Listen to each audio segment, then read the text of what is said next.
Hey everybody, welcome back to another episode of Unprepared. And today is the first time I've had one of my own team members on the podcast. I keep trying to get everyone on here, but this isn't even a podcast. This is a video. I don't know what I'm talking about. Anyways, welcome to the show, Ryan. Ryan's our newest team member over at Electric Eye. How are you doing? I'm doing good, Chase. How are you today? Apparently I had way too much coffee, if you can't tell. I mean, it's a Monday in quarantine, so I guess that's all you can ask for. Yeah, I know.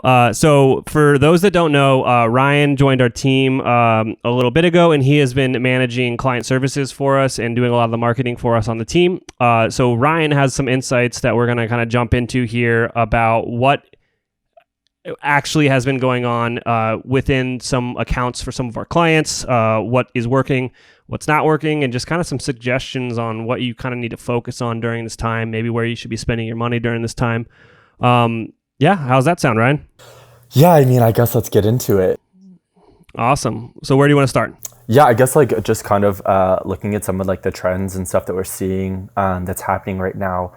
So I think like big picture, what's happening across like the market is because of COVID-19, people are kind of the natural impetus is to pull back on marketing spends because, people maybe their traditional revenue streams aren't functioning the way that they used to.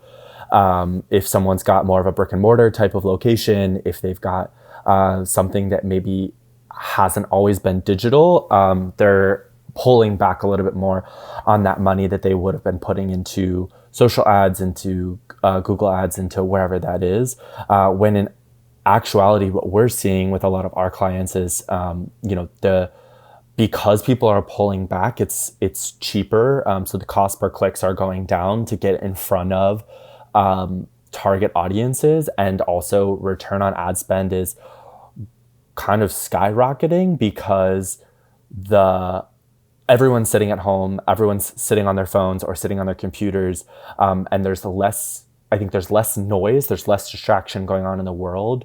In general, people aren't out and about and everyone's kind of confined into a space. And so that return on ad spend is going up because more people are spending time on social platforms and less businesses are spending their money to advertise on social platforms. So if you have the budget as a small business, to start testing the waters right now might be the cheapest time to get in. Absolutely. Yeah. I mean, for some of our current clients that we're working with, the cost per clicks are going down in 30, 40, 50% on a month over month when you're looking at a pre-COVID versus current COVID situation. And so, for those people that do have the budget, contrary to, I think, like the mentality is that a lot of people are thinking, well, everyone is spending less money right now because, they might be out of work, but the percentage of people that were affected in terms of like unemployment, though it is large and the unemployment rate continues to rise, there are still a lot of people who are fairly unaffected and have more money in their pockets now than they would have because they're not out spending it on bars and restaurants in a regular cadence the way that they used to, or they're not traveling. And so, where we're seeing people that have that expendable income are spending it on purchasing things online. Yeah. So I guess if I'm a small business and I haven't really done this before, what are some of the easiest avenues to kind of get into getting into paid ads, I guess? I know that like learning Facebook is a monster, but I guess like if I was going to take the dive now and need to at least wrap my head around it, like where should I start? Yeah, I mean, I think so. Business Manager, Ads Manager is what the Facebook and Instagram platform is called, and it looks like a monster and it looks really scary, but it is what almost every other platform based their ads management on. Facebook was kind of the first one in the game, and they are still one of the strongest platforms. There's hundreds of millions of people that use those avenues every day, and so Facebook and Instagram is definitely the place to start, because I think it's, for most people, those social media platforms are what they themselves are most familiar with. And so it's a little bit easier to kind of jump in and understand, where am I placing my ads? So if I select Instagram, I know where it's going, and I know how that looks, versus if you're someone who's like, well, Pinterest sounds cool. Like, I think my audience is on Pinterest. That's a little bit of a different ad platform. It looks different. It's not as kind of UX friendly. It's not, if you're someone who's new to paid media, it's not going to be the place that's like super easy for you to get to. The same thing goes for, Snapchat or Google ads. There's effectiveness in all of those places. I would say Google ads, from my perspective, might be the scariest, especially if you're talking Google Shopping. Yeah, there's a lot of setup pieces that go into those that if you're not, if you're new to all of those spaces, and even so, like Google Shopping or Google Search, if you don't understand how those things function, they're scary. Versus Facebook, if I have no data, if I have no information at all, I can get onto Facebook and very easily kind of guesstimate on who my customer is. So if I'm a newer business and maybe don't have some of the traction on that, it's easy to get into Facebook and say, okay, I think my target audience is between 18 and 30. It's mostly male.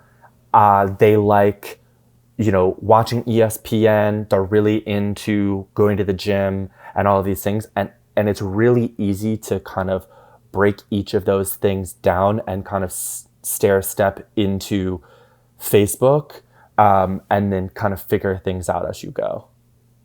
Yeah, I mean, I used to preach like a 3-step funnel is the easiest thing to learn, but honestly, the other day it made me realize, like, you can honestly just think about it in 2 ways. Like, as a funnel, you're gonna have your prospecting campaigns, and this is just introducing the brand to people, which is pretty easy to do on Facebook. You can do it with lookalike audiences, affinity audiences, like Ryan was just saying. And then the other step of the funnel is the bottom of the funnel. If you only have 2 steps, you got a top and a bottom, is just remarketing. Just show people that have already engaged with you more of your content, and that's going to return at a higher rate because they're already familiar. You've done the hardest part, which was expose them the first time. And then after that, it's printing money if you get good at it. But good funnels have a lot more steps than 2, but that's like the easiest way to think about it, is like, that's how you need to be able to have a thing you can do, and like you can just turn it on to get more traffic to your site. And then you just got to work on your experience and your offer to like convert at a better rate. Yeah. And especially too, like, so I've done ads in a lot of different spaces. So whether that's kind of like B2B, B2C, all of those things. And where social ads are really, really great is, specifically in working with Electric Eye, it's people who are on Shopify that have an e-commerce site. They're selling a product that, like, I buy this ad and it's going to come in, and there's like that sense of kind of like immediate gratification, even if it's like a digital product.